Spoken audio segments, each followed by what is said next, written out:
Hey guys, John Lee Dumas here, founder and host of EO Fire, and you're listening to Bravepreneur Parents Academy with Balaji O.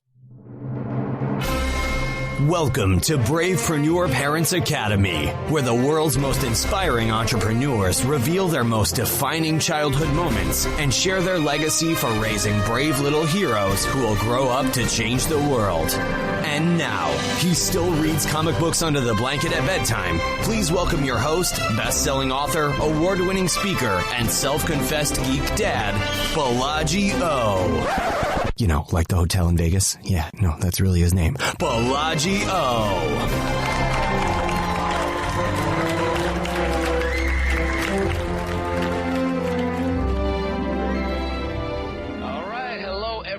And welcome to a very fun edition of the Bravepreneur Parents Academy. Today, I am speaking to a young lady that I really should have talked to a while back. Her name is Parul Agrawal.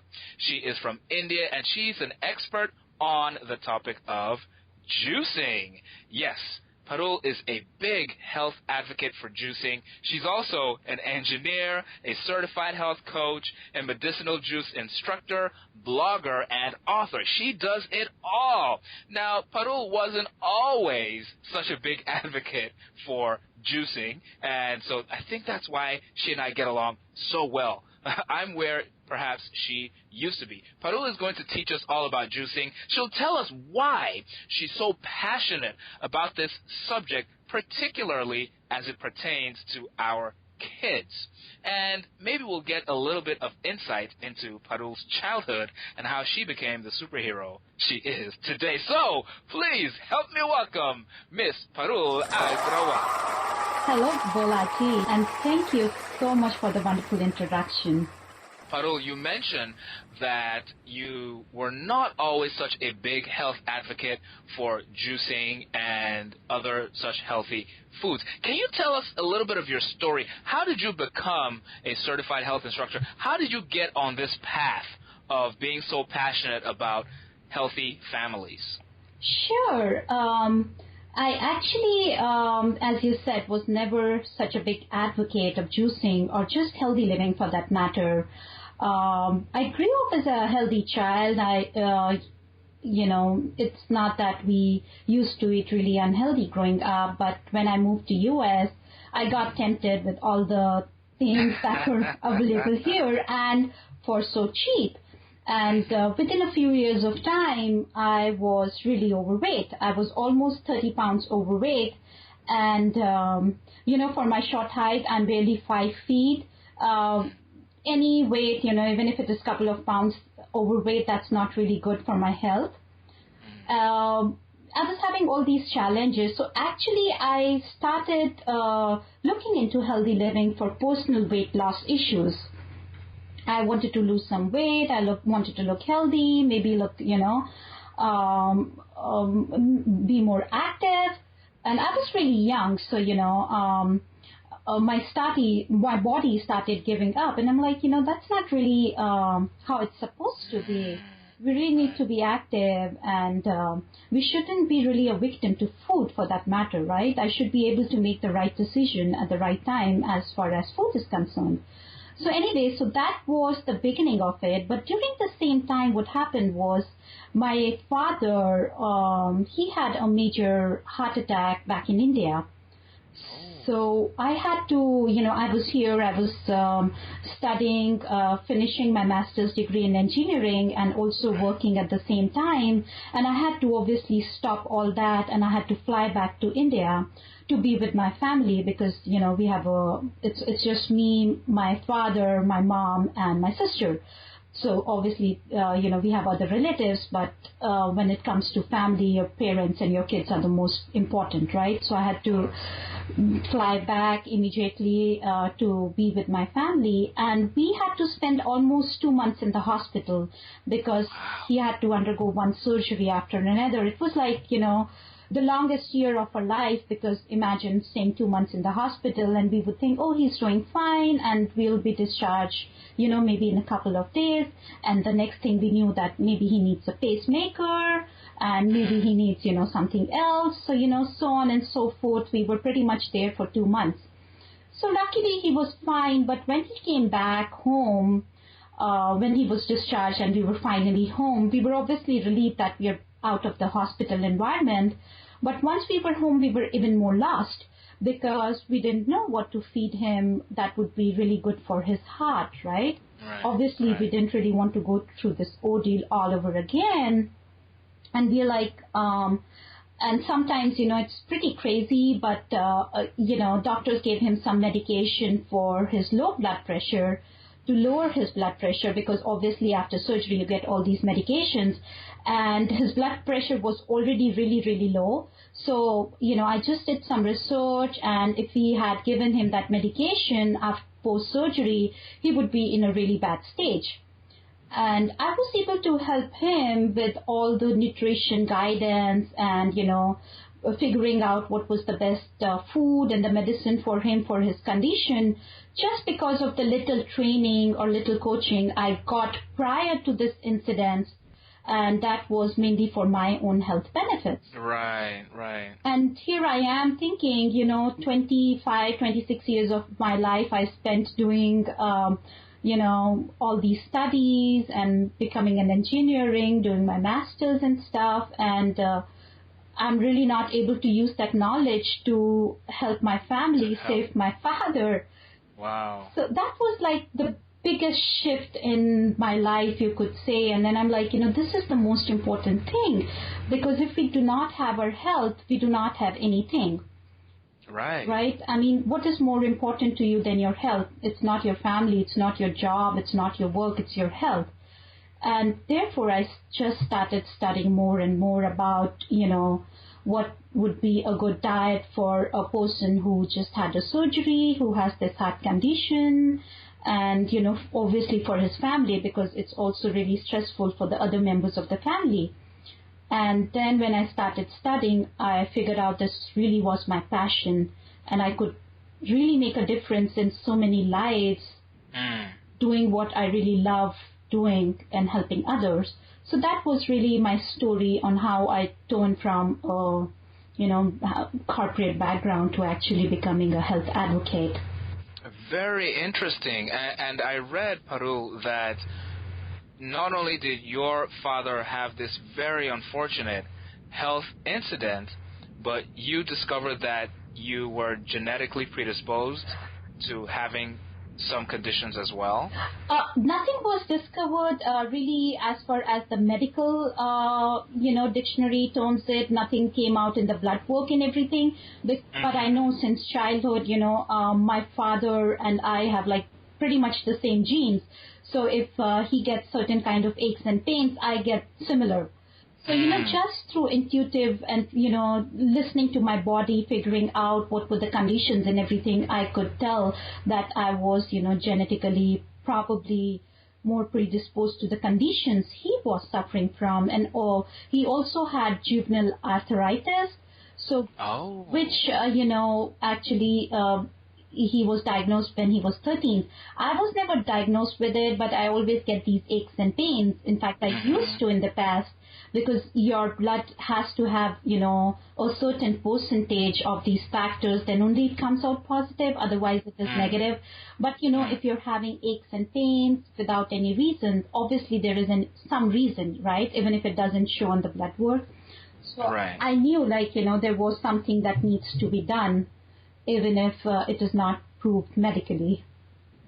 Very interesting. And so, Parul, juicing has become, I would say, popular, particularly here in the U.S. It might have been popular in other countries in previous decades, but in the past several years, it's really, really become a popular thing. The challenge is there seems to be a bit of a difficulty for those of us who don't juice, and I don't drink these healthy juices myself. I've tried before, as I was mentioning to Parul right before our call. I tried and I failed. It was January 1st, New Year's resolution. I said, this is the year I'm going to do right. I'm going to juice. And so I did it for one day, and I fell off the wagon on the second day. So, Parul, how are you able to get people to not only try it, but to actually change their behavior over the long term? That seems like a difficult thing to accomplish. I really don't have to do anything because the juice, it's a nutritional powerhouse, so it speaks for itself. And of course it is a little challenging some days because it is a little bit of added work. I wouldn't lie on that because you have to buy all these fresh produce and maybe throw them, in your juicer, and then eventually you have to clean it up. So if you think, some people think that's too much of work, but you can always, pre-plan things, cut your produce the night before, or maybe, prep everything on the weekend, store your recipes in a Ziploc bag. That's what I do. Normally, if, I have a recipe that calls for 1 celery, maybe a couple of apples, some pineapple, I actually pre-prep everything and store it in boxes or Ziploc bags. And then during the juicing day, I just have to set up my juicer and throw all my produce in it, and I have a juice ready in 5 minutes. And wow! Right. You are so organized, Parul. I wish I was nearly as organized as you. And I'm not that organized, but I'm actually interested in adopting the whole juicing practice. Let's get back to the organization, though, and how we can make that perhaps easier for people like me. I want to ask a question about children. You're really passionate about children's health. Why is it, Parul, you adopted juicing in your 30s, I believe you mentioned, and it's had a positive impact on your health? Even your father, who's older, he's adopted juicing later in life, and it's helped him. Absolutely. Is it so urgent for us to get our young kids started out on juicing? Because we parents of young kids, we're really busy. Time is always something we don't have a lot of. Is it really that urgent for us to get young kids started drinking these healthy juices? I always say that healthy habits start in the womb. And it has been proved scientifically that if a woman during her pregnancy eats healthy, then those healthy habits are transferred to the baby in the womb.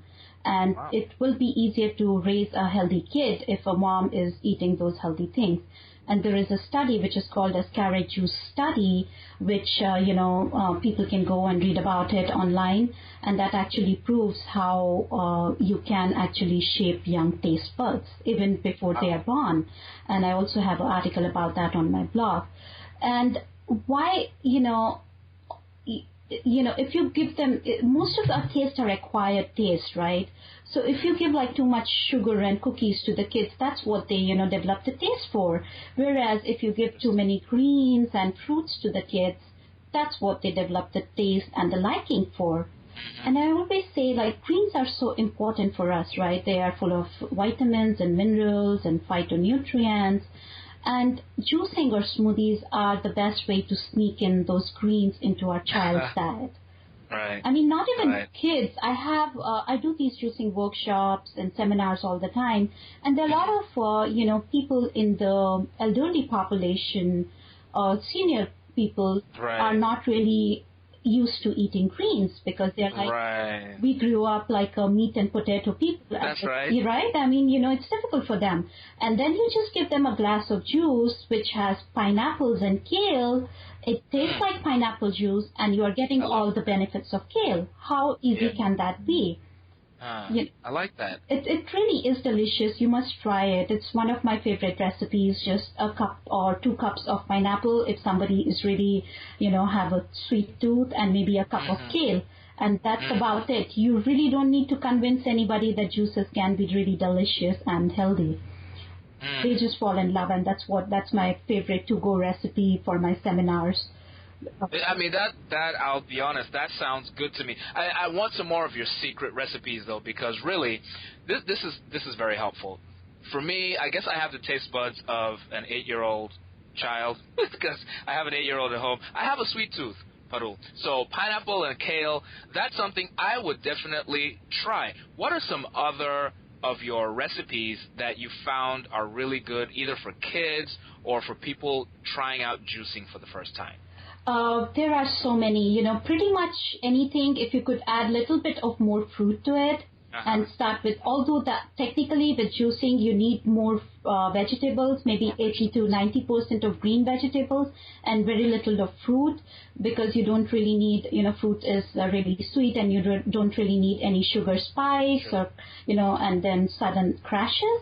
So ideally it is that. But I always tell people, like, if you are new to juicing, maybe start with a little more fruit. And then as your taste buds get used to the taste of juice, then, slowly increase the amount of vegetables. Because, again, if you go cold turkey with anything, you will not really achieve the results, right? See, that's what I did on January 1st. I went cold turkey, and on January 2nd, I went back to my sugary orange juice and apple juice drinks. So don't do cold turkey, folks. Parul knows what she's talking about. Now, Parul, here's another challenge I actually had when I made my first batch of juice. I didn't have a NutriBullet or one of the blenders that's designed for juicing. I just used a regular large blender for my kitchen, and the portion was too large. Okay? So I ended up leaving the leftovers in the fridge, and by the next day, they didn't really taste so good. So can you store juice overnight? Do you freeze it, or should you just make a small portion? How does that work? Right. Before that, Balaji, I would like to clarify one confusion that people really have about juices and the smoothies. So those are two different things, because you just said that you made smoothies. I mean, you used a blender to make us, and actually what we are doing using a blender is we are making a smoothie and not really a juice. Really? The main difference between the two, it's a lot of people get confused, most of us do. So the main difference is the fiber and the no fiber. Smoothies, because you're adding all the pulp and everything in it, you are getting a lot of fiber in it. In juices, you're actually using a juicer, and either you are using a centrifugal juicer or maybe, which spins the fruits at a really high speed, and all they extract is the liquid water, which is full of nutrients and vitamins and minerals. So there is very little to no fiber in the juices. And the good thing about it is that because there is no fiber, our digestive system is not really doing any work in digesting those juices. And therefore, the vitamins and minerals are assimilated in the body in as little as 20 minutes. Wow. Which is like way faster than any supplement available out there. You don't really need a multivitamin or a multi-supplement if you are juicing daily.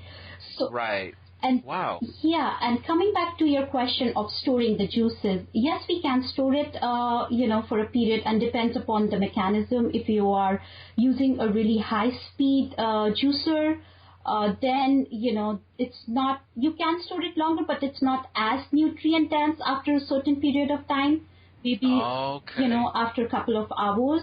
So the best way to store is to store it in small mason jars, maybe a serving size, and fill it to the top. Some people even let it flow a bit before they actually turn the lid on. And the reason is because you do not want any air between the top of the jar and the juice, because as soon as there is oxygen, you start the process of making the juice rancid.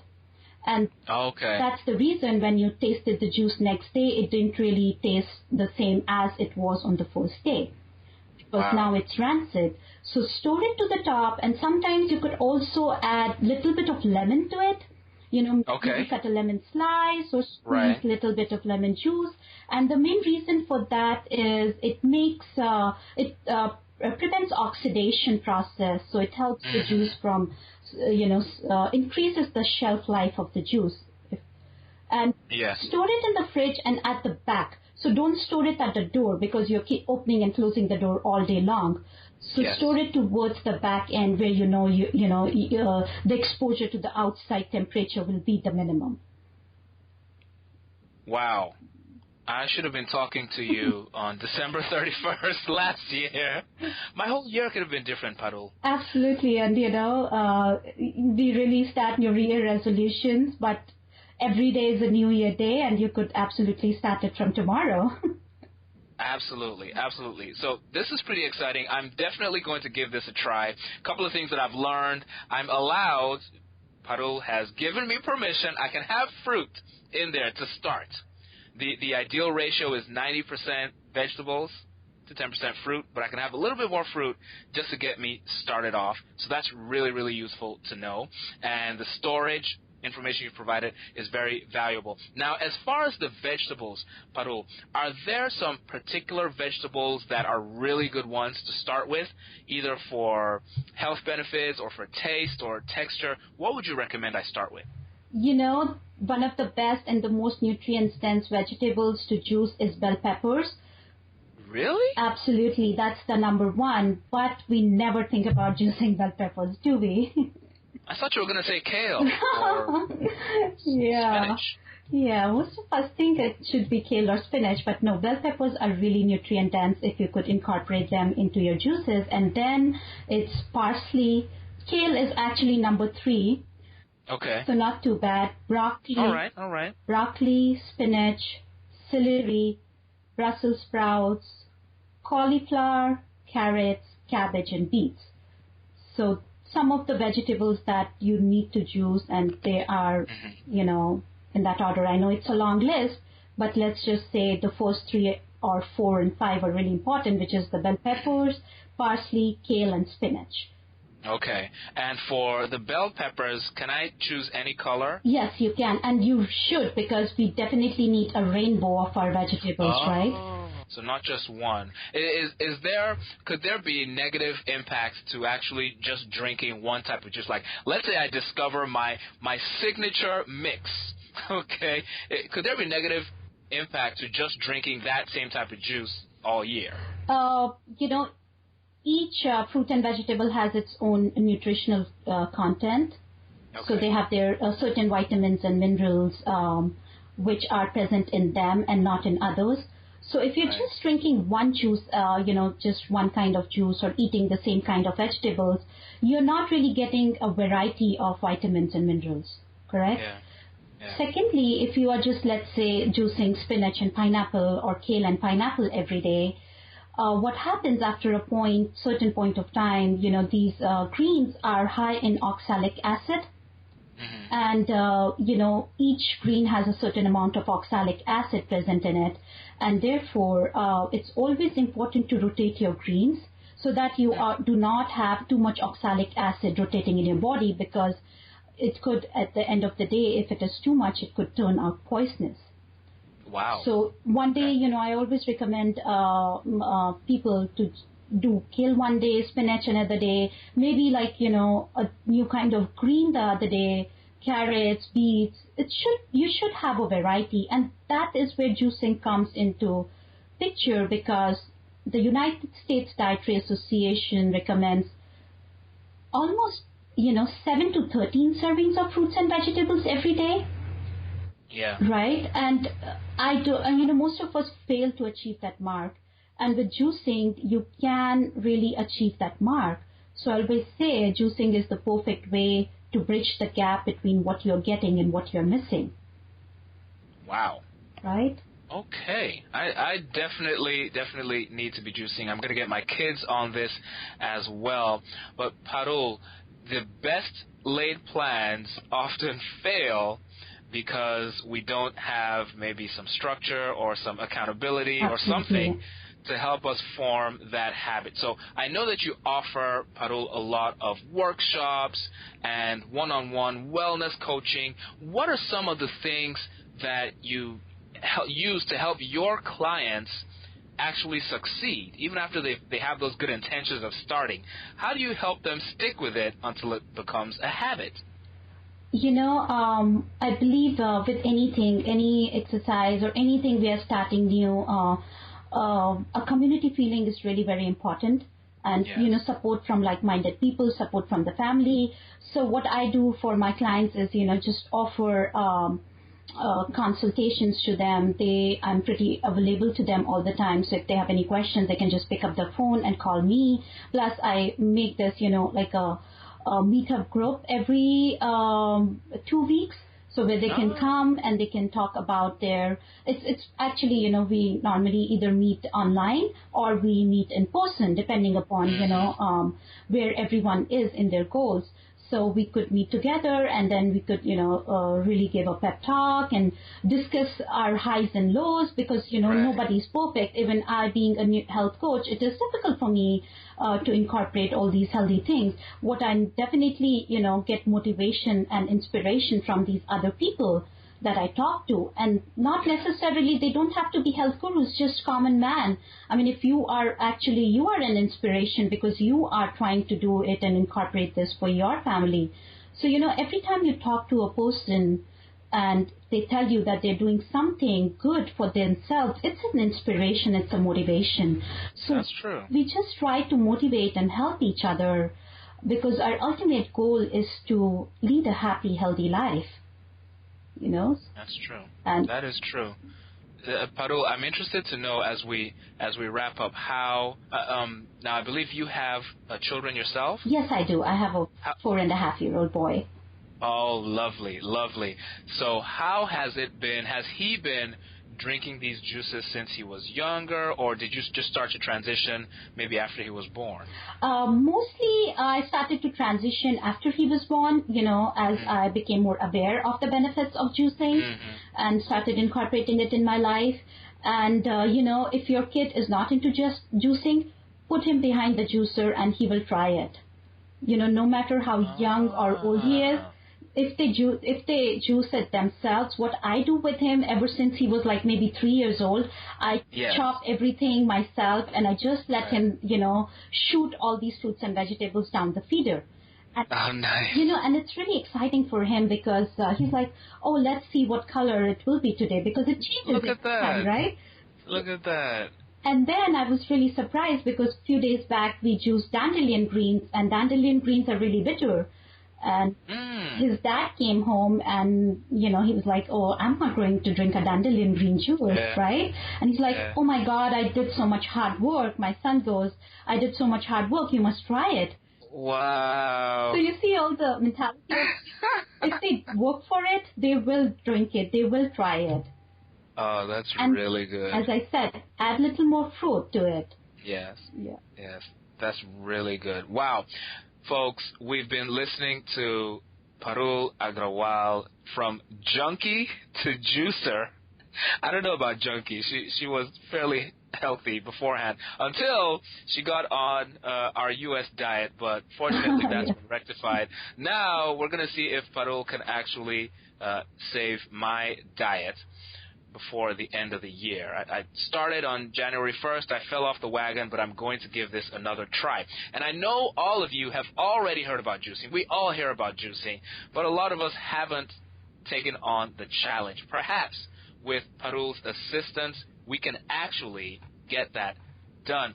Parul, if we want to get some more coaching, some support, some help from you, how can we do that? So you could visit my website. It's parulagrawal.com.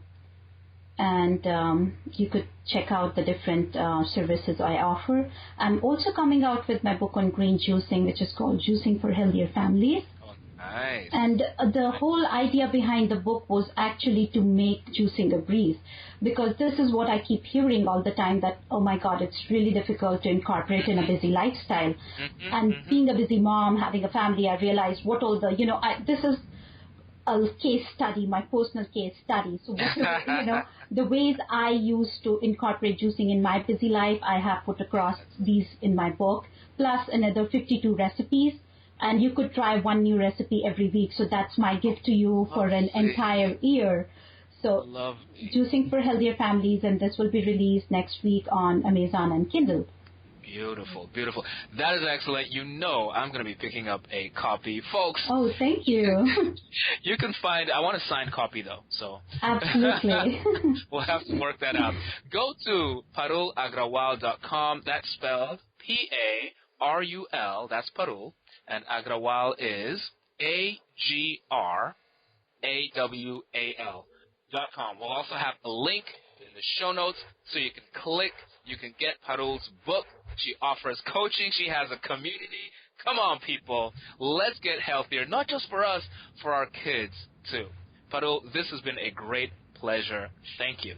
Thank you. The pleasure was mine. Honor was truly mine, and love sharing my knowledge with the people in the community, because, especially for kids, because kids are our future, and we really need to take some measures to ensure that they have a healthy, happy life ahead of them. So thank you for giving me this opportunity. That's right. I tell you, my kids recognize the McDonald's logo from probably age 2 or 3, and we don't even go to McDonald's that often. Isn't that crazy? Yeah. It's crazy. So there's a lot of pressure for our kids to eat junk food. And voices like Paruls, which are emphasizing that juicing is not only healthy, but it can be fun too. Those voices are very much appreciated. I hope you guys got a lot from this episode. I sure did. I'm going to the grocery store right now to get me some green peppers with pineapple. I got to have my pineapple in there, Parul. Oh, absolutely. All right, folks. Until tomorrow, this is Balaji O and Parul Agrawal. Thank you for hanging out with us on the Bravepreneur Parents Academy. Fear not. Although this chapter of Bravepreneur Parents Academy has come to its conclusion, we have many more adventures for you and your brave little heroes. Head over to bravequest.me for access to the Brave Quest Journal, an interactive activity playbook that rewards your little ones with points for accomplishing tasks that build character and unleash your child's inner superhero all before bedtime. We look forward to having you join us for more adventures next time on Bravepreneur Parents Academy.